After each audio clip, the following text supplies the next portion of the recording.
देखो यही दिक्कत है, रैंडम इसलिए हम बोल रहे हैं कि आंसरिंग करिए, जब आप आंसर करेंगे ना तो ऐसा होगा, हमको चीज पता है कि क्या है, लेकिन वही बात है, बीपीएससी यूपीपीसीएस में लोग एकदम सिंपल जो स्टेट कैपिटल है वो नहीं बता पाते हैं, तो ऐसा कंफ्यूजन हो जाता है। इसीलिए आप पार्टिसिपेट कीजिए, जब पार्टिसिपेट कीजिएगा तो हम कितना जानते हैं मेरे सब कॉन्शियस में क्या वो बता पाएंगे।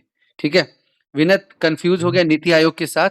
यहाँ पे जो है मतलब जो अरविंद पनगरिया सर हैं, he is the chairperson of 16 finance commission, है ना विनय? इसी में कंफ्यूजन हो गया ना नीति आयोग और उसमें। हाँ सर, फिर से रिपीट करूँ sir?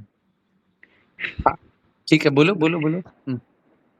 Sir, section finance commission एक कॉन्स्टिट्यूशनल बॉडी है ठीक। और उसके चेयरमैन अरविंद पनगड़िया है, और इनका सेक्शन फाइनेंस कमीशन का फॉर्मेशन अंडर आर्टिकल 280 किया जाता है। हम्म, और इसके रिस्पॉन्सिबिलिटीज हैं इक्विटेबल डिस्ट्रीब्यूशन ऑफ रिसोर्सेज, हम्म, जो टैक्स रेवेन्यू होता है सेंटर और स्टेट के बीच में इक्विटेबल डिस्ट्रीब्यूशन करने का रिकमेंडेशन करती है, और स्टेट्स को जो ग्रांट इन एड मिलता है उसको रिकमेंड करती है, और लोकल गवर्नेंस को स्ट्रेंथन करने का रिकमेंडेशन करती है, और डिजास्टर मैनेजमेंट फाइनेंसिंग को भी रिकमेंड करती है सर। ठीक है ठीक है ठीक है। अभी हाल ही में जब ये स्टेट गवर्नमेंट में आई हुई है तो कल एक न्यूज था कि झारखंड सरकार ने कितने का डिमांड किया है, क्या डिमांड किया है? ब्रह्मदेव एडिशन करिए, विनय भाई ने केक बना दिया, अब जो है चेरी लगाइए। Sir, actually, I want to add one point in delimitation commission. अच्छा ठीक है ठीक है, वो बताइए, उसके बाद फिर आंसर करिएगा। Sir, Supreme Court recently said the recommendation by delimitation committee is also under judicial review. Previously it was a recommendation was binding on government. ये पॉइंट सब लोग ध्यान दीजिएगा, कल डिस्कशन हुआ था तो उसमें ये पॉइंट नहीं आया था, सुपर पॉइंट है। पहले क्या था, इवन कि यूपीएससी में क्वेश्चन भी आया था कि जो परिसीमन आयोग है उसके डिसीजन को ना बदला जा सकता है ना चैलेंज किया जा सकता है। मेरे को लगता है शायद 15 या समथिंग 13 में क्वेश्चन पूछा था, तो उस समय तो ये सही था, लेकिन एक बहुत क्रूशियल पॉइंट है कि 2024 में कुछ लैंडमार्क जजमेंट आए हैं, चाहे वो आरक्षण के अंदर आरक्षण हो, चाहे रॉयल्टी का मैटर हो, चाहे अभी ये वाला जो मैटर है कि जिसमें परिसीमन आयोग का जो डिसीजन है उसको मतलब चैलेंज किया जा सकता है, या फिर चुनाव जो आयुक्त है उनका अपॉइंटमेंट को लेके है। मतलब 2024 जो है बहुत सारा लैंडमार्क डिसीजन लेके आया। उसमें ये भी एक बहुत इंपॉर्टेंट है कि जब आप परिसीमन का जवाब दीजिएगा तो उस समय ऐसा हो सकता है कि चूंकि ये कुछ लोग को पॉलिटी में बहुत इंटरेस्ट रहता है, आपको काउंटर क्वेश्चन पूछे, और कल मेरे भी दिमाग से निकल गया था, थैंक यू ब्रह्मदेव, कि क्या इसके डिसीजन को चैलेंज किया जा सकता है। तो अभी जो स्टैंड है वो यही है कि हाँ, सुप्रीम कोर्ट ने ये डिसीजन दिया कि कोई भी चीज जो है इंडिया में बियॉन्ड जुडिशियल रिव्यू नहीं है। तो अब से जो परिसीमन आयोग का डिसीजन है उसको भी जो है चैलेंज किया जा सकता है। ठीक है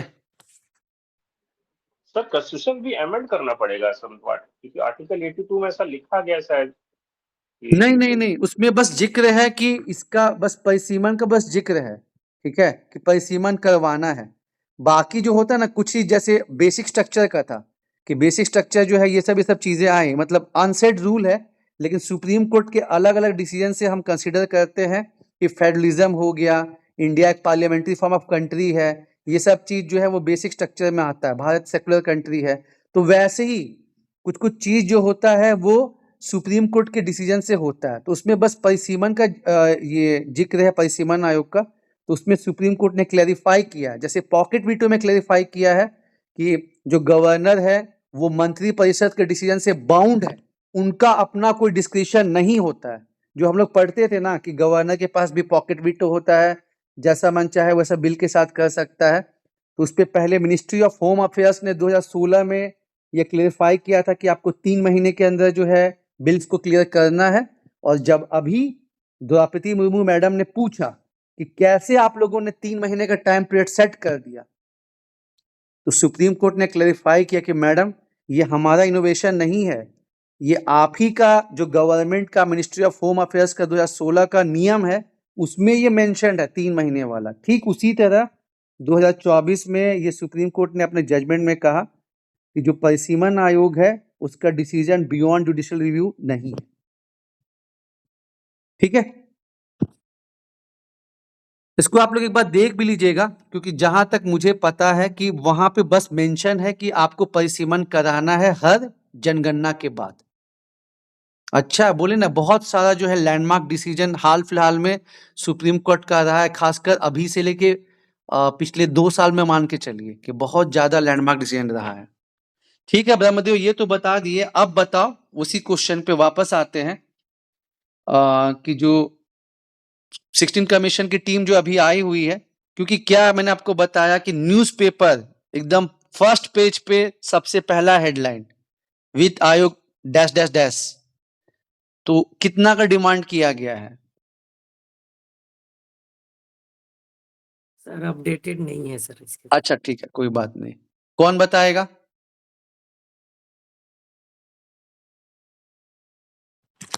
विशाल बोलो। सबके बीच में लगभग 2.5 से 3 लाख करोड़ रुपया। वही रखना चाहिए। आज हम ही लोग क्या बाहर है लगता है आपको? ठीक है, मोटा मोटी। हर मोर्चा जी, चुनाव घर में जो होता है हाँ। संभालता है, हम लोग नहीं जा पाते। हाँ सर, रास्ता में। अच्छा ठीक है ठीक है ठीक है, 3.303 लाख करोड़ के आसपास का डिमांड रखा गया है। वही बिहार वाला चीज कि या तो हमको विशेष राज्य का दर्जा दीजिए या तो स्पेशल पैकेज दीजिए, ठीक है ना? तो वही है कि विशेष राज्य का जो दर्जा है ना, वो 14 फाइनेंस कमीशन खत्म कर चुका है।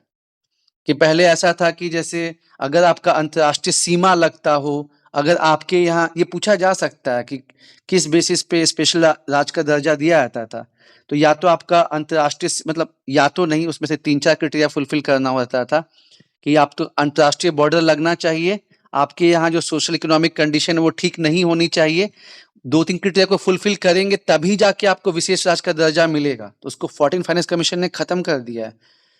अभी जो है अपना उधर जितना भी पहाड़ी स्टेट्स है, नॉर्थ ईस्टर्न स्टेट्स है, वो सबको बस मिला हुआ है, और बाकी जगह जहाँ सेंट्रल स्पॉन्सर्ड स्कीम चलता है वो 75:25 रहता है, लेकिन जो स्पेशल विशेष राज्य दर्जा वाले हैं वहाँ पे 90:10 का रेशियो चलता है। और सेम डिमांड जो है बिहार का कि हम लोग साक्षरता में, चाहे इनकम में, हर मैटर में हम लोग सबसे पीछे हैं। हमारा नेपाल के साथ बॉर्डर भी लगता है, तो हम लोग को भी विशेष राज्य का दर्जा दीजिए। लेकिन वही चीज है कि चूंकि 14 फाइनेंस कमीशन ने इसको बंद करने की बात कही है, तो फिर इसको स्पेशल पैकेज जो है, बहुत जबरदस्त पैकेज जो है, पूर्वोदय योजना, जिसमें 5 राज्य शामिल है, उसमें झारखंड भी शामिल है। तो इवन दो ये 1 साल पुराना न्यूज है, लेकिन ये पूछा जा सकता है कि पूर्वोदय योजना से आप क्या समझते हैं। तो ये दोनों डिमांड जो है वो किया गया। हालांकि जब इंटरव्यू चलेगा तब तो ये लोग जा चुके होंगे, लेकिन ऐसा पूछा जा सकता है कि 16 फाइनेंस कमीशन की टीम आई थी, उसके अध्यक्ष क्या थे, क्या डिमांड रखा गया था, तो ऐसा पूछा जा सकता है। हाँ ऋषभ बोलो। सर इसमें एक चीज और डिमांड किया गया था, जो अभी राज्यों की हिस्सेदारी 41% है, उसे बढ़ा के 50% किया जाए। ये भी सही है। जो 16 फाइनेंस कमीशन, बोलो बोलो बोलो। 41% राज्यों की हिस्सेदारी थी, 1% जम्मू कश्मीर की हिस्सेदारी थी, और उसके बाद सेंट्रल की हिस्सेदारी थी, तो उसे अब 41 से 50% कहा गया है झारखंड सरकार के द्वारा। और ये ओवरऑल भी डिमांड है, ओवरऑल भी डिमांड है कि जो सब कोविड के बाद से जो शॉक लगा है कंट्री को, इवन दो स्टेट्स को तो ज्यादा लगा है, क्योंकि स्टेट्स को काम ज्यादा करना पड़ता है इन कंपेरिजन टू सेंटर, लेकिन जो फाइनेंसेस है वो ज्यादा आते हैं सेंटर के हाथ में। तो ये ओवरऑल भी डिमांड है 16 फाइनेंस कमीशन से, क्योंकि 14 फाइनेंस कमीशन 42% दिया था, उसको घटा के 41% कर दिया गया। और चूंकि अभी आउट ऑफ मतलब 17 स्टेट्स को जो है, आउट ऑफ 17 स्टेट्स को जो है राजस्व घाटा हुआ है, 15 फाइनेंस कमीशन ने उसके लिए अलग से उसको एलोकेशन करा है, और स्टेट्स का हाल सही नहीं चल रहा है। तो इसके लिए भी कहा जा रहा है कि जो टैक्स डिवोल्यूशन है, जो वहां टैक्स के पैसा आता है उसमें हिस्सेदारी बढ़ाई जाए।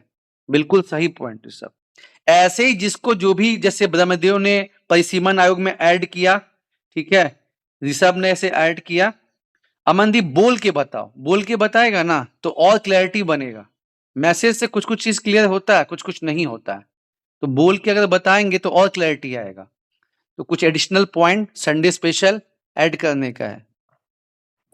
बोलो अमनदीप क्या बोल रहा है? ये सेस सरचार्ज वाला भी मैटर काफी इंपॉर्टेंट है। जैसे आपको पता, अच्छा कनेक्ट नहीं हो पा रहा, ठीक है हम ही बोल देते हैं। जैसे आपको पता है कि पार्ट 12 में जो है फिस्कल संबंध दिया गया है कि सेंटर और स्टेट के बीच में क्या क्या वित्तीय संबंध है उसका जिक्र किया गया है, और कुछ कुछ चीजें हैं जिसका शेयरिंग हो सकता है। इनकम टैक्स हुआ, जीएसटी हुआ, बाकी सब चीजें उसका मतलब शेयरिंग हो सकता है। लेकिन उसी में आर्टिकल 269, आर्टिकल 270 ऐसा ऐसा चीज मेंशन है, आर्टिकल 270 और 271 ऐसा ऐसा चीज है सेस सरचार्ज जो कि नॉन शेयरेबल है। तो अभी देखा क्या गया कि जो रेवेन्यू आता है सेंट्रल गवर्नमेंट के पास, उसमें बढ़ते बढ़ते सरकार जो है एजुकेशन सेस, कृषि सेस करते करते ऐसा कर दी थी कि जो सरकार के पास राजस्व आता है उसमें 20% हिस्सेदारी हो गया था 2020-21 के आसपास जो है सेस और सरचार्ज का। और ऑलरेडी जो है वो स्ट्रेस में चल रहा है स्टेट, ऊपर से आप ज्यादा सेस और सरचार्ज जो है आप लगाते जा रहे हैं। तो फिर इसका काफी क्रिटिसिज्म हुआ। स्टेट बोले कि ऐसे भी आप तो जीएसटी का जो कंपनसेशन है वो हमको 5 साल के बाद बंद कर दीजिएगा। 2022 में जैसे कि प्रोविजन स्टार्टिंग में था कि आपको जो भी नुकसान हो रहा है तो 5 साल तक आपको सेंट्रल गवर्नमेंट उसका भरपाई करेगा। ऊपर से आप जो है सेस चार्ज जो है इतना ज्यादा बढ़ाए जा रहे हैं। तो ये सब क्रिटिसिज्म के बाद अभी जो है सेस चार्ज को जो है 20% से घट के हमको लगता है कि 15-16% हुआ है। तो वही बात अमनदीप कह रहा है कि या तो आप उसमें संशोधन कर दीजिए कि आप सेस सरचार्ज का भी जो पैसा आएगा आप उसको जो है शेयर करेंगे स्टेट के साथ, नहीं तो उसको जो है एकदम मिनिमाइज करिए। ये भी मतलब एक डिमांड चला है। और जब इकोनॉमिक्स की जो है नदी बह ही रही है तो इसमें एक बहुत जबरदस्त क्वेश्चन जो पूछा जा सकता है वो हम पूछना चाहेंगे प्रशांत से कि recently central government has extended tax exemptions to 12.75 lakh। Bharat सरकार ने अपने बजट में जो टैक्स में छूट है उसको बढ़ा के 12.75 लाख कर दिया है। एक तरफ जहां पे भारत सरकार में पैसा ही नहीं आता, मतलब लोग बहुत कम टैक्स पे करते हैं 3 से 4% के आसपास, और देश को इतना प्रॉब्लम फेस करना पड़ रहा है। आपको नहीं लगता कि ये जो कदम है वो सही नहीं है?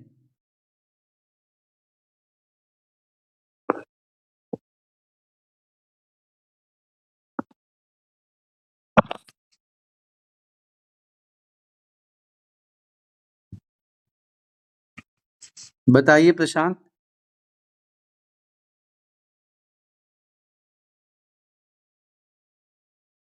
बहुत प्रोमिनेंट क्वेश्चन है कि एक तरफ तो भारत में 3 से 4% लोग टैक्स पे करते हैं, ऊपर से गवर्नमेंट को जो है इतना इधर खर्च करना पड़ रहा है, और वहां पे 12.75 लाख का जो है इतना बड़ा टैक्स एग्जेम्पशन करना,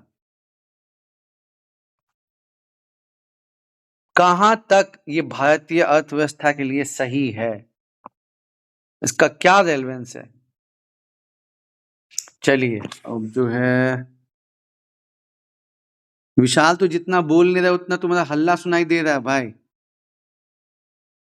अफरोज भाई कोशिश करेंगे।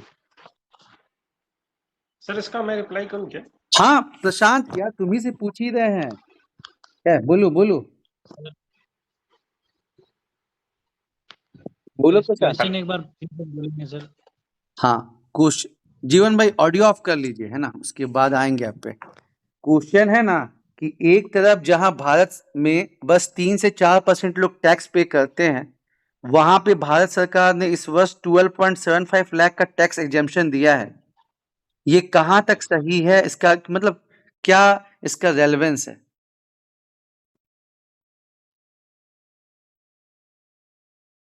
सर टैक्स एग्जेम्पशन का मेन रीजन जो था वो अ, जो डिमांड, जो डोमेस्टिक कंजम्पशन डिमांड जो हमारा रिड्यूस हो रहा था उसको पंप अप करने के लिए था, और सेविंग्स को इंक्रीज करने के लिए था, ये मिडिल क्लास को।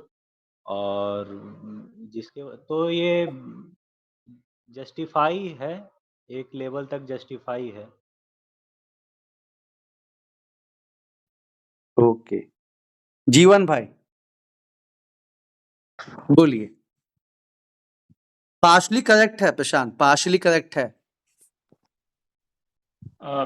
सर इसको ऐसे बोल सकते हैं सर कि सर रेवेन्यू कलेक्शन में हमारा डायरेक्ट इनकम टैक्स का कलेक्शन है वो हाईएस्ट है, more than the corporate tax and the GST. तो गवर्नमेंट का ये मानना है कि हमारे जो ऑनेस्ट टैक्स पेयर्स हैं उनको रिवार्ड भी किया जाना चाहिए। सेकेंडली, यदि हम लोग उनको रिवार्ड भी करते हैं, उनको एग्जम्पशन भी देते हैं, तो वो लोग उस पैसे को और इकोनॉमी में स्पेंड ही करेंगे, विच विल फर्दर ग्रो और प्रोडक्शन वगैरह मर्चेंडाइज वगैरह का प्रोडक्शन बढ़ेगा। तो ओवरऑल ये इकोनॉमी कंजम्पशन मेथड से बढ़ने के लिए ही ये गवर्नमेंट ने एग्जम्पशन दिया हुआ है to the honest tax payers and he has believe on the people at large. Secondly sir, इसी का फर्दर एक्सटेंशन हम एक चीज ऐड करना चाहेंगे related to previous question as well, जिसमें अलका तिवारी मैडम जो हमारी चीफ सेक्रेटरी हैं, उनका जो ब्रीफिंग था टू द वित्त आयोग 16th फाइनेंस कमीशन जो आए थे, उनमें मैडम का ये एक्सटेंशन था कि जो हम लोग ने कोरिलेशन जोड़ रखा है कि 10 ट्रिलियन रुपीस डॉलर, सिमिलरली उन्होंने ऐसा ही बोला कि चूंकि हमारा स्टेट रेवेन्यू सरप्लस स्टेट है और हम लोगों ने भी मैया सम्मान के तहत जो पैसा दिया है वो बेसिकली इस इकोनॉमी को ग्रो करने में ही मदद होने वाला है। तो ये उस तरह से उसने रिप्रेजेंट करा था उसको कि बिकॉज हमारे पास रेवेन्यू सरप्लस है और हम लोग कंजम्पशन बढ़ाना चाहते हैं और इसलिए हम लोगों ने मैया सम्मान का स्कीम लेके आए हैं जो हम लोग को इकोनॉमी ग्रो करने में मदद देगा सर। तो ये इस तरह से कंजम्पशन इंक्रीज करके हम लोग प्रोडक्शन इंक्रीज कर सकते हैं और जीडीपी बढ़ा सकते हैं सर।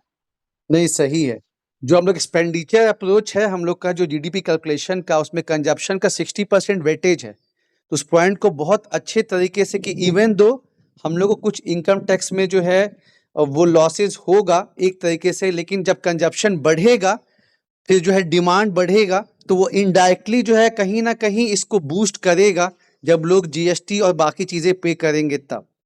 तो इसलिए ये टैक्स रिलीफ देखा गया है कि शॉर्ट टर्म कुछ तो लॉस है लेकिन लॉन्ग टर्म में जो है बहुत बेनिफिट है। ठीक है, और इसको पूछा जाएगा, ये ध्यान में रखिएगा। यस, अच्छा, एक और इजी ही क्वेश्चन है कि बजट 2025-26 में विकास के लिए 4 इंजन की बात की गई है। तो ये क्वेश्चन जो है एक मिनट, ये क्वेश्चन जो है नीतीश बताओ। अभी हाल ही के बजट में 4 डेवलपमेंट के लिए 4 इंजन की बात की गई है, वो 4 इंजन क्या क्या है?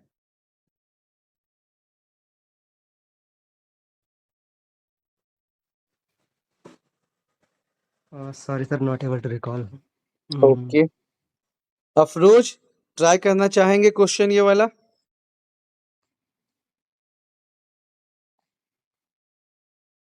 घूम फिर के 2 ही 3 लोग जो है लगता है करंट से अपडेटेड है,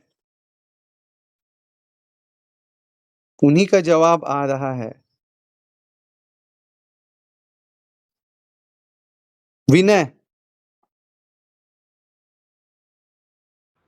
सर फोकस एरिया ज्ञान पे है, गरीब, युवा, अन्नदाता और न्याय।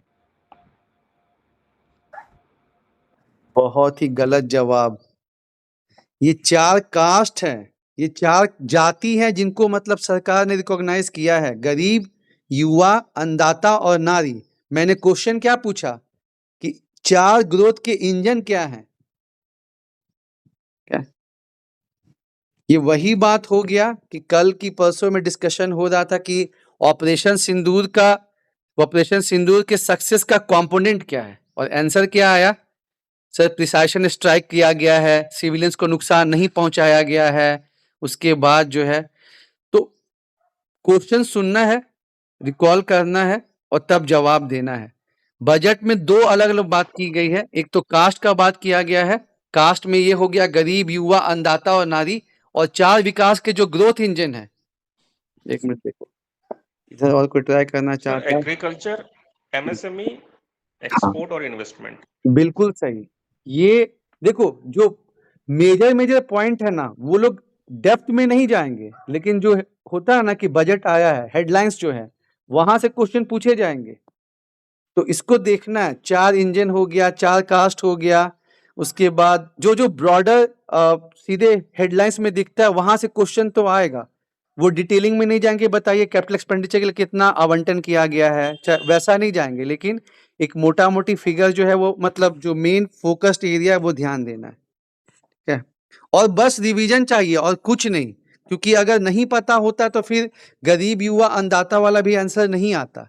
तो इसीलिए ये हम लोग रैंडम जो है, क्योंकि हम भी स्टूडेंट भी हैं तो हमको ये फील होता है कि चीज़ों को हम जानते तो हैं, लेकिन अगर रिवाइज नहीं करते हैं तो वो मिक्सिंग होने लगता है, इधर का पॉइंट उधर, उधर का पॉइंट इधर होने लगता है।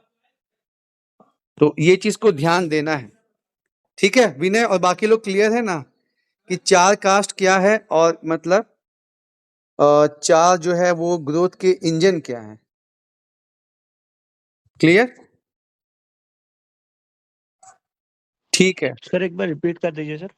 हाँ, जैसे कि पिछले साल से ही ऐसा नहीं है, जैसे ये जाति का बात चलता है और इंडिया जो है डिवाइडेड है on the basis of caste, तो गवर्नमेंट ने इसको थोड़ा शॉर्ट आउट करने के लिए बोला है कि नहीं, भारत में जो मेन 4 कास्ट है, 4 जो मेन जाति हैं वो गरीब है, ज्ञान का एक्रोनिम दिया गया GYAN, ठीक है, गरीब है, युवा है, अन्नदाता है, नारी है, ये ऐसा हो गया। और साथ ही साथ बोला है कि जो टर्म दिया गया सबका विकास, ध्यान रहे विकसित भारत का टर्म रखा गया 2047 तक, लेकिन सबका विकास करना है तो उसके लिए 4 चीजों पर, 4 चीजें जो है वो इंजन का काम करेंगी, ठीक है। फोकस एरिया किसको बेनिफिट पहुंचाना है वो तो हो गया कास्ट वाला 4 जो दिया गया है, और कैसे होगा वो टारगेट कैसे अचीव होगा, जब जो है एग्रीकल्चर पे हम लोग फोकस करेंगे, उसके लिए जैसे 100 जिलों को देखा गया कि जहां पे बहुत सारे इनिशिएटिव लेने के बावजूद भी वो 100 जिले जो है बहुत बैकवर्ड है, तो PM धन्य योजना जो है, धन्य धान्य योजना जो है उसको स्टार्ट किया गया है। साथ ही साथ किसान क्रेडिट कार्ड का जो है जो 3 लाख मिलता था उसको बढ़ा के 5 लाख किया गया है। उसके अलावा जो है आपका MSME, micro small medium enterprises, उसमें और छूट दी गई है, जो फर्स्ट टाइम SC ST जो एंटरप्रेन्योर रहेंगी उनको जो है 2 करोड़ रुपया तक का ये मतलब हेल्प प्रोवाइड किया जाएगा। साथ ही साथ जो माइक्रो यूनिट्स हैं उनको क्रेडिट कार्ड की फैसिलिटी दी जा रही है। तो आपका इधर एग्रीकल्चर हो गया, MSME हो गया, इन्वेस्टमेंट मतलब हर टाइप का इन्वेस्टमेंट, केवल फाइनेंशियल नहीं, सोशल में मतलब शिक्षा में, स्वास्थ्य में इन्वेस्टमेंट करना है, रोजगार क्रिएट करने में, कैसे बाहर से इन्वेस्टमेंट आए उस पर भी फोकस करना है, ठीक है, निवेश हो गया। और कहीं ना कहीं इंडिया जो है चाइना और दूसरे इकोनॉमी के मुकाबले में एक्सपोर्ट में पीछे है, और चूंकि जब किसी भी कंट्री को आगे बढ़ना होता है तो उसमें एक्सपोर्ट जो है वो बहुत अहम भूमिका निभाता है। चाइना भी जब अपना मैन्युफैक्चरिंग पे फोकस किया तभी जाके उसके बाकी चीजों में जो है सुधार आया, और फिर जो है वो जर्मनी को पीछे करके आज से हमको लगता है 15 साल पहले दुनिया का सबसे बड़ा एक्सपोर्टर कंट्री बन गया, ठीक है।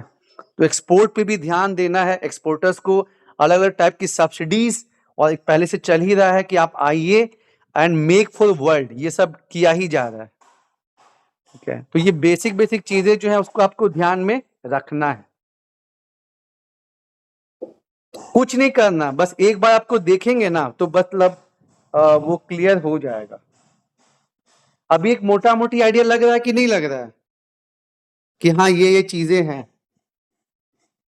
बताइए अफरोज और बाकी लोग, एक मोटा मोटी आइडिया लग रहा है? सर जी सर बिल्कुल। ठीक है। इसी में फिगर भी याद रखिए, कम से कम झारखंड का भी कुछ डेटा पूछा जाता है। राम बताइए, कल बताए थे लास्ट क्लास में, झारखंड का जो बजट है उसका साइज क्या है इस साल का?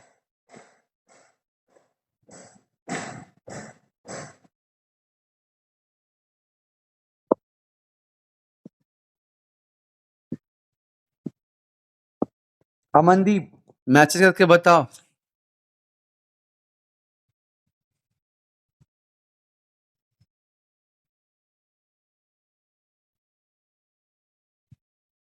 ठीक है। 1.45 लाख करोड़ है। और यही ज्ञान जो है ना, वही चीज हम लोग वहां भी बोल सकते हैं। स्वाता, कुछ ऐड करना है तो बताओ इसमें क्या, मतलब झारखंड बजट का कुछ फीचर्स बताओ 2025-26 का। सर ये बस ये फिगर ऐड करना था 1.45 लाख करोड़। नहीं तो और बताओ ना, ऐसा थोड़ी है कि वही सेम क्वेश्चन रह जाएगा। पूछा जाएगा कि बताइए झारखंड 2025-26 के बजट के बारे में कुछ बताइए, कुछ मतलब 2-3 पॉइंट भी यस बता सर, दिए तो हो तो गया काम। सर इसमें एक मेन जो स्कीम थी झारखंड मुख्यमंत्री मैया सम्मान योजना, जिसमें फाइनेंशियल असिस्टेंस दिया जाता है 2500 रुपीज। और सर इसके अलावा फ्री इलेक्ट्रिसिटी बेनिफिट्स भी थे सर। सर अभी इतना ही बता पाऊंगी। सर हाँ। झारखंड बजट में sir Jharkhand GSDP is estimated to grow around approximately by 7.5%. Sir, per capita GDP is also around Jharkhand, I think, sir, has grown around 7.5%, sir. Per capita GDP, sir, also. ठीक है, आगे बताओ। ये point तो हुआ, अच्छा point बोला है राम, और आगे बताओ। Sir, Apart from that, sir, the fiscal deficit is estimated of 2.02%, which एक is मिनट अफरोज of भाई, the इनको failure. कंप्लीट कर लीजिए, फिर आप बताइएगा। अफरोज भाई को Okay, टोकिएगा। sir. हाँ हाँ, बोलिए बोलिए, फिजिकल डेफिसिट का बोले, ठीक है। और बताइए, 2 पॉइंट आपका हो गया। the outstanding debt is also around, sir, 27% of the GSDP. अरे भाई, मेन हिट जो होता है ना, ये सब तो साइट का हो गया ना। क्या है? Basically, sir, in Jharkhand budget, sir, in education also, there are different verticals: education, health, and rural development. Around 13% has been allocated to education, and in health sector also, sir, 5.6% has been allocated to, according to the Honorable Finance Minister in the budget session of Jharkhand Assembly. ठीक है, अब तुम्हारा सही हुआ। और जो जो डेप्ट वाला डेटा ये सब नहीं डालना, पहले जो मेन मेन चीज है, ठीक है। अभी और देखते फिर समराइज करेंगे। अफरोज भाई ऐड करिए। Sir, in budget, 7 medical colleges were planned in Ranchi, Kutti, Jamshedpur, and some other districts. Apart from that, 3 universities in 3 different districts were also planned. And there, in the budget, they have also discussed about the money which is there with the central government of 1.3 lakh crores. ठीक है, और कुछ target set किया गया है क्या? Hello sir. हाँ, प्रशांत बोल रहा है। ठीक है, चलो अभी पॉइंट्स आ रहे हैं सबके साइड से। कुछ पॉइंट राम का आया, कुछ अफरोज भाई का आया। हाँ प्रशांत बोलो। 2030 तक इन्होंने लक्ष्य रखा है सर, 10 लाख करोड़ टारगेट रखा है जीडीपी का सर इन्होंने। तो हम लोग का ये जवाब एक जो है मुख्य वो मुद्दा लगभग लगा। लगभग यहीं पे आ रहा है। ऋषभ और कुछ ऐड करो। सर, पहली बार झारखंड बजट में सामाजिक कल्याण विभाग को 17% एलोकेशन दिया गया, जो कि हमेशा से सबसे ज्यादा शिक्षा विभाग का हुआ करता था। बहुत जो कि बढ़िया, दिनों से बहुत मांग थी। बढ़िया, सही सही। इसके अलावा सर, जिस तरह से ट्राइबल एडवाइजरी काउंसिल है शेड्यूल्ड ट्राइब्स के लिए, उसी तरह से अनुसूचित जाति के लिए शेड्यूल्ड कास्ट एडवाइजरी काउंसिल की शुरुआत इस बार बजट में घोषणा ये हुई। पॉइंट बहुत ही खास है, बहुत ही खास पॉइंट है ये वाला। ठीक है, हम वही एक्सपेक्ट करते किसी के वहां से आएगा कि अभी तक जनजाति सलाहकार परिषद तो बनता है, चलिए सही है, लेकिन शेड्यूल कास्ट भी जो है, मतलब उनमें भी तो अभी बहुत सारा बैकवर्डनेस और जो है प्रॉब्लम है। तो उसके लिए एक खास चीज जो बोलते हैं ना, यूनिक चीज, कि शेड्यूल कास्ट एडवाइजरी काउंसिल का जो है उसमें बात करा गया है। तो हम लोग का जवाब यहीं पे मिल गया। आप तो ये बता सकते हैं कि जीडीपी कितना, जीएसडीपी कितना से ग्रो कर सकता है। सर टूरिज्म एक हम लोग इसमें बिल्कुल बोलना प्राइम रहेगा। यस, टूरिज्म में क्या क्या वो पॉइंट्स बता दीजिए, जीवन में सबका रिवीजन हो जाएगा। सर विजन स्टेटमेंट की तरह यदि बजट को हम लोग बोलते हैं तो हम लोग ये कोशिश कर रहे हैं कि दिस ईयर ऑनवर्ड्स हम लोग टूरिज्म को मेन इंडस्ट्री की तरह प्रमोट करेंगे, और वेरियस साइट्स जो है जैसे ग्लास ब्रिज वगैरह हम लोग स्टार्ट करेंगे, और उससे क्या होगा, इकोनॉमी को बढ़ने का एक और वर्टिकल मिल जाएगा। तो सर मुझे लगता है कि यदि हम लोग फीचर्स ऑफ द बजट बोलेंगे तो डेटा वेटा तो है ही, लेकिन इस चीज को यदि एड ऑन करेंगे तो दिस विल मोर बेनिफिशियल। और थीम अभी तक कोई नहीं बोला। थीम, इस बजट का थीम क्या है? झारखंड बजट का अबुआ बजट। थीम नहीं मालूम है सर। Abua sir budget. हाँ, हेलो बोलो सर, बोलो। बजट का थीम है Abua budget which emphasize on participatory governance sir. बहुत सही। जैसे हम लोग का लास्ट टाइम एंड था सर, हमीन का बजट, इस बार है अबुआ बजट। और स्वाता बोलो। यस सर, वुमेन के कंटेक्स्ट में सर कुछ पॉइंट्स ऐड करना चाहूंगी। सर इसमें एक बहुत ही अच्छी स्कीम है जिसमें 5000 का असिस्टेंस दिया जाएगा जो प्रेग्नेंट वर्किंग वुमेन है सर उनके लिए। और सर एक अबुआ हेल्थ स्कीम है जिसमें 5 लाख कवरेज पर फैमिली दिया जाएगा। सही है। अब मतलब एंड कि सर देखो ट्राइबल, यस सर, बोलो। तुम भी एंड तैयारी सर की, झूठ मूठ का 275 बोलती है कि तुम नहीं तैयारी की है। इतना सारा पॉइंट्स तो रखी ही है तुम। बोलो सर बोलो। सर 275 ट्राइबल एरिया आंगनवाड़ी खोले जाएंगे exclusively in the tribal areas, ताकि जिससे जो मैटरनल हेल्थ है और जो चाइल्ड केयर है उस पर फोकस किया जा सके। अब तुम 5-6 पॉइंट को समराइज करो स्वाता। जितना भी डिस्कशन हुआ ना ये बजट वाला, वो सारा पॉइंट को समराइज करके बोलो एक बार, कि सबके जो है एक बार। Yes sir, yes sir. सबसे पहले सर बजट का जो टोटल आउटले है वो है 1.45 लाख करोड़। और सर थीम है Abua budget which emphasize on participatory governance.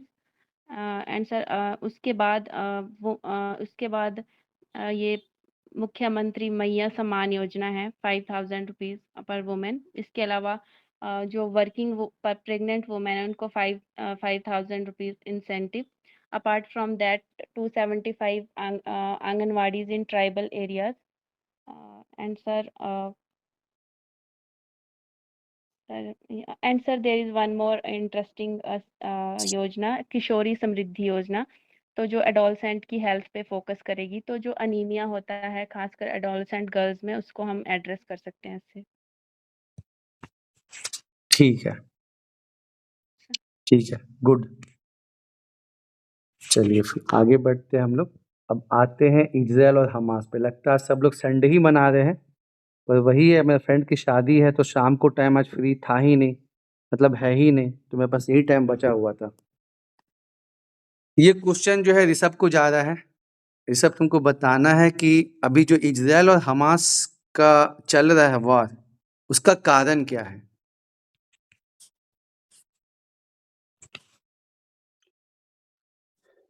Sir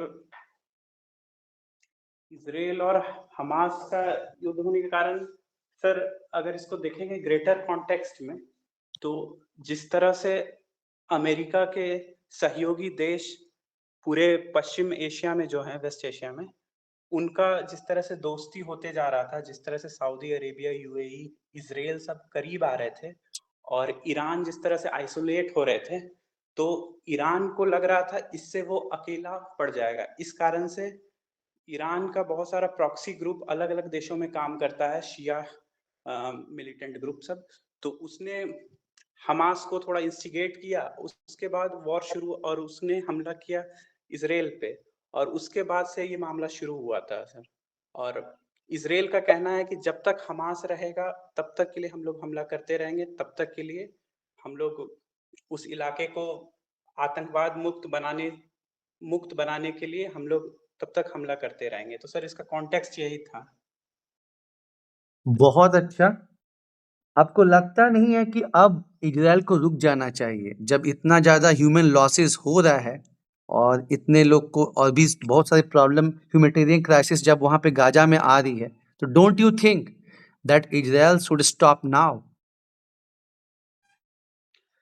yes sir, यह उपयुक्त समय है सर। इसराइल को जो उसमें चाहिए था हमास का प्रभुत्व खत्म करने का, वो समय आ गया है। और अंतर्राष्ट्रीय संगठन खासकर यूएन को, इसके अलावा जो P5 देश है, परमानेंट नेशन, संयुक्त राष्ट्र के देश, उनको सामने आना चाहिए और उनको शांति प्रस्ताव देना चाहिए। और इस दिशा में कार्य भी हो रहा है। अमेरिका के मध्यस्थता में बातचीत चल रही है, तो मेरे ख्याल से सर बहुत जल्द ही इस पर कुछ निर्णय आएगा। ठीक है। अब्राहम अकॉर्ड के बारे में सुने हैं ऋषभ? Abraham accord? सर उतना याद नहीं है, लेकिन शायद सर ये पहले वाला अब्राहम अकॉर्ड है या फिर हाल फिलहाल वाला सर? मतलब रिसेंट ईयर्स का है। अच्छा। वही जो आपने कहा ना कि एक जो जियोपॉलिटिक्स चल रहा है और जो है ईरान जो आइसोलेट हुआ था उसकी शुरुआत जो है उसको हम कह हाँ सकते सर, हैं। वो Abraham accord sir UAE, Israel और यूएसए के द्वारा किया गया था दोस्ती का प्रस्ताव। बिल्कुल सही। जैसा कि हम जानते हैं कि जो मुस्लिम कंट्रीज हैं और इजराइल है उसमें जो है पटता नहीं है, लेकिन बदलते हालात में खासकर जो कोविड के बाद से चाइना को आइसोलेट करने के लिए, ठीक है, और चूंकि हम देख रहे हैं कि जो गल्फ कंट्रीज है जिनका पेट्रोलियम सब पे दबदबा रहता है उनकी भी स्थिति सही नहीं है, उनको भी नए फ्रेंड्स चाहिए, और अमेरिका जो है कॉमन फ्रेंड इजराइल का भी है और गल्फ कंट्रीज का भी है, और चूंकि चाइना को काउंटर करना है, वीक करना है, इसलिए ये टर्निंग पॉइंट जो है अब्राहम अकॉर्ड के साथ आया जब यूएई जो कि राइवल रहा इजराइल का उसने जो है मतलब अमेरिका के इंसिस्टेंस पे जो है इजराइल से दोस्ती का हाथ बढ़ाया, और फिर उसी के अंतर्गत ये होने वाला था कि अब सऊदी अरेबिया के साथ इजराइल की दोस्ती होने वाली थी, लेकिन ठीक उसके एक दिन पहले ईरान ने जब ये फील किया, प्लानिंग तो चल ही रहा था कि अगर सभी मुस्लिम कंट्री इजराइल से दोस्ती ही कर लेंगे तो फिर हमको कौन पूछेगा, और फिर जो है हम मतलब होता है ना जो अभी हिसाब किताब इक्वेशन है वो गड़बड़ हो जाएगा। तो फिर इवन ये जानते हुए कि फिर इजराइल जो है फिर अटैक करेगा, और इजराइल तो बहुत खतरनाक रिवेंज लेता है, हम लोग को पता ही है। तो ईरान के इंसिस्टेंस पे जो है हमास ने ठीक एक दिन पहले जब सऊदी अरेबिया से होने वाला था तो फिर अटैक करवाया था। तो 2020 में ये लैंडमार्क अब्राहम अकॉर्ड हुआ था, और अभी सऊदी अरेबिया से होने वाला था इजराइल का अच्छा रिलेशन, लेकिन उसके पहले ये हमास का अटैक हो गया। ये मैटर बहुत साल तक न्यूज़ में चला है, ठीक है, तो इस पे, और ये अभी भी फिर से सीज फायर जो है जनवरी में अमेरिका के इंसिस्टेंस पे सीज फायर हो गया था कि अब दोनों एक दूसरे पे हमला नहीं करेंगे, ना हमास करेगा ना इजराइल करेगा, लेकिन फिर मार्च में अपने कुछ बंदियों को छुड़ाने के लिए, ठीक है ना, क्योंकि अब ट्रम्प का दूसरा ही प्लान हो गया है कि हम लोग पूरा गाजा ही खाली करवा देंगे, होता है ना, उस पे ज्वाइंट कंट्रोल रहेगा अमेरिका का इजराइल का। लेकिन उस चक्कर में क्या है कि जो नॉर्मल सिविलियंस है उनका डेथ हो रहा है, लाइफ लॉसेस हो रहे हैं, तो अब इजराइल को भी क्रिटिसिज्म झेलना पड़ रहा है। तो अभी मॉक में इंटरव्यू में पूछा भी जा रहा है कि आप किसको सपोर्ट करते हैं। कल ही जो है रोशन गया था, हमको लगता है शायद रेनेसा या कहीं पे, तो वो क्वेश्चन पूछे थे सर कि आप किसको सपोर्ट करते हैं, बोलो जी सर। Yes sir. किसको सपोर्ट करते हैं हमास इजराइल में से? यही क्वेश्चन मान लो आ गया कि बोर्ड पूछ लिया कि आप किसको सपोर्ट करते हैं, क्योंकि ये मैटर तो चल ही रहा है। सर अभी तत्कालिक तौर पे सर सबसे पहले पीस लाना जरूरी है सर, पहले एग्रीमेंट हो जाए, उसके बाद इंटरनेशनल ऑर्गेनाइजेशंस मिलके पीस पे काम करना वो ज्यादा आवश्यक है। बहुत बढ़िया जवाब, बहुत बढ़िया जवाब, ठीक है, वही बात है। देखिए वहां पे क्या है ना कि आपको फोर्स किया जाए किसी पर्टिकुलर पार्टी को सपोर्ट करने के लिए, ऐसे करने के लिए, लेकिन आपको वहां कुछ सॉल्यूशन देना है, और जैसे आप कुछ सॉल्यूशन देंगे +2 या +3 मान के चलिए कि आपको मतलब मिलना ही मिलना है, ठीक है। इसलिए हम बोलते हैं कि केवल चलिए फैक्चुअल जो है वो तो है, प्लस अपना भी तुरंत में आंसर नहीं करना है, टेक योर टाइम, कोई दिक्कत की बात नहीं है, और ये बहुत प्लस पॉइंट है। हम लोग से भी मिस्टेक हो जाता है कि कोई क्वेश्चन पूछता है चलो तुरंत जवाब दे देते हैं, उसमें क्या होता है कि हम लोग कोई मतलब होता है ना, अगर बिना तुरंत में बिना सोचे बोल रहे हैं ना तो उतना इम्पैक्टफुल जो है वो बात नहीं आ पाएगा। तो अपना कोई भी अगर वैसा क्वेश्चन रहता है जहां आपको लगता है कि हाँ हमको थोड़ा जो है थोड़ा सोचने का टाइम चाहिए, तो आप जो है रुकिए, पॉज कीजिए और तब जो है जवाब दीजिए, तो सही रहेगा। अब एक मैटर चल रहा है, ये भी लॉन्ग पेंडिंग है। गौतम बताओ, इसका तुम जवाब दो। सरना धर्म कोड क्या है? हम लोग पास्ट में डिस्कस किए थे, तब फिर हम काउंटर क्वेश्चन पूछेंगे।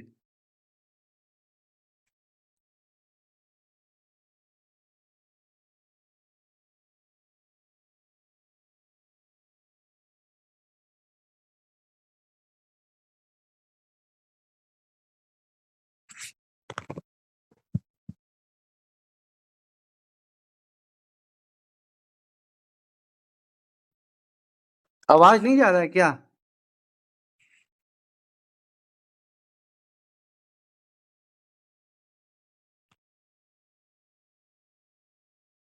अफरोज ट्राई करेंगे। सरना धर्म कोड बहुत टाइम से न्यूज में है और फिर अभी बहुत न्यूज में है। ये चलता ही रहता है, इसका एक सीजन आता है, फिर जाता है, फिर सीजन आता है, और ये हमेशा मतलब न्यूज में बना रहता है, और इस पे बहुत विवाद भी है और मैटर भी है। तो हम लोग इसको पहले टच करके निकले थे एक बार एक क्लास में, लेकिन उसका एक पहलू बाकी रह गया था।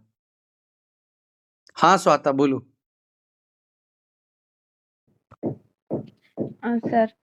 सर जो सरना धर्म कोड है एक नेचर वर्शिपिंग रिलीजन है which is practised by tribal communities in India, specially in Jharkhand, Orissa and Bihar. तो सर रिसेंटली जो ये ट्राइबल ग्रुप्स हैं specially in Jharkhand, they are seeking a separate Sarna religion code in India census to recognise their distinct identity.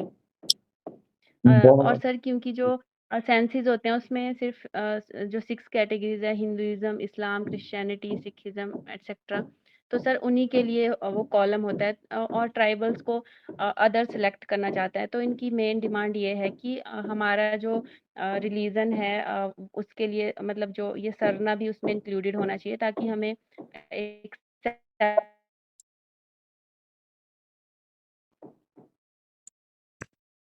ठीक है, क्या पहले अलग से प्रोविजन था सरना धर्म का सेंसेक्स में? जनगणना में क्या पहले से प्रोविजन था? पहले प्रोविजन था क्या? बारे में यही जो ट्राइबल्स का जो सरना वाला है अलग से कोड क्या था पहले? यस सर, ब्रिटिश टाइम पे मतलब tribal sir I am not sure, but sir may be British time पे जो ट्राइबल कम्युनिटीज की जो जनगणना होती थी सर, वो उसके लिए कुछ अलग प्रोविजंस थे, बट आफ्टर इंडिपेंडेंस इस तरह का कुछ भी नहीं है उनके लिए। ठीक है, जीवन भाई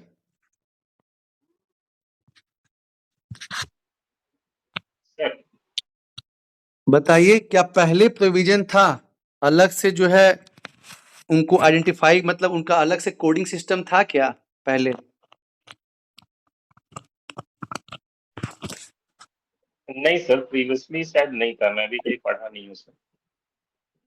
था, अप टू 1951 था, ठीक है। 1961 से डिसकंटिन्यू किया गया। ये दोनों तीनों चीज का ध्यान रखिएगा।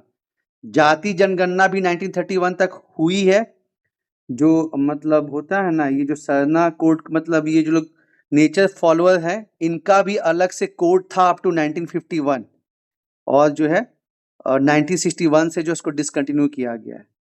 चलिए, एक पार्ट तो ये है। दूसरा पार्ट है जो बहुत इंपॉर्टेंट है, कि जब एक ऐसी पॉपुलेशन जिनका जो है, आवाज तो नहीं कट रहा है ना? हाँ ऋषभ बिल्कुल सही, आवाज तो नहीं कट रहा है ना? साउंड प्रॉपर है? Yes sir. तो उनका अलग से कैटेगराइजेशन था। अब एक अलग मैटर जो सामने में आ रहा है कि क्यों होना चाहिए, तो हम तो जो डिस्कस किए थे, क्योंकि उनकी पॉपुलेशन जो है बुद्धिज्म और ये जैनिज्म को मिला भी दीजिएगा ना, तो उनसे ज़्यादा है, सिख को भी मिला के उनसे ज़्यादा है। तो जब उतनी छोटी कम्युनिटी को जो है आप दिखा रहे हैं, तो इनको भी दिखाना बनता है। लेकिन यहाँ क्वेश्चन ये है कि कुछ लोग इसका अपोज कर रहे हैं कि ये नहीं होना चाहिए। तो जीवन भाई से क्वेश्चन ये है कि किस ग्राउंड पे अपोज किया जा रहा है? सरना धर्म कोड को उसमें आने में किस बेसिस पे अपोज किया जा रहा है?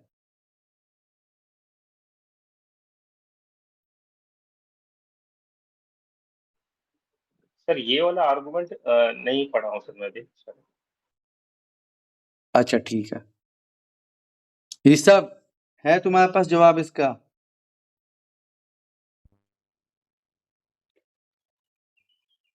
सर अपोज करने में सर सबसे पहले मामला उनका है कि कई सारे ट्राइबल्स जो हैं शेड्यूल ट्राइब में परिवर्तित हो गए हैं, ठीक है। तो जब सेंसस होता है तो या तो वो शेड्यूल ट्राइब में कहते हैं अपने आप को, या तो अदर्स में कहते हैं, और कई सारे आदिवासी ट्राइबल्स वो अपने आप को हिंदुइज्म के करीब मानते हैं। तो इस कारण से कहा जाता है कि वो लोग तो हिंदुइज्म के करीब है या क्रिश्चियनिटी के करीब है, तो उनके लिए अलग सा धर्म देना उचित नहीं है। हाँ, यही है कि जो ये धर्म परिवर्तन हो रहा है ना, उसके चलते प्रॉपर आइडेंटिफिकेशन नहीं हो पा रहा है, और प्लस कुछ वैसा सर्वे मतलब प्रॉपर नहीं है। लोग खुद को अदर्स में करके ऐसा मानना है कि 50 लोग फॉलो करते हैं, लेकिन कुछ प्रॉपर जो है वो स्टेट के द्वारा सर्वे नहीं करवाया गया है। तो ये दोनों चीजों की वजह से ओपोजिशन आ रहा है। वही बार बार जो है बाबूलाल मरांडी बोलते हैं ना कि अगर आपको रियल विकास करना है तो जो एक कन्वर्जन हो रहा है उसको रोकिए, और यही सब कुछ बाधाएं हैं जो कि इस चीज को रोक रही हैं आइडेंटिफिकेशन से। तो ये एक गूगली क्वेश्चन है, क्योंकि सबको प्रॉस तो पता है कि क्यों होना चाहिए, सबको पता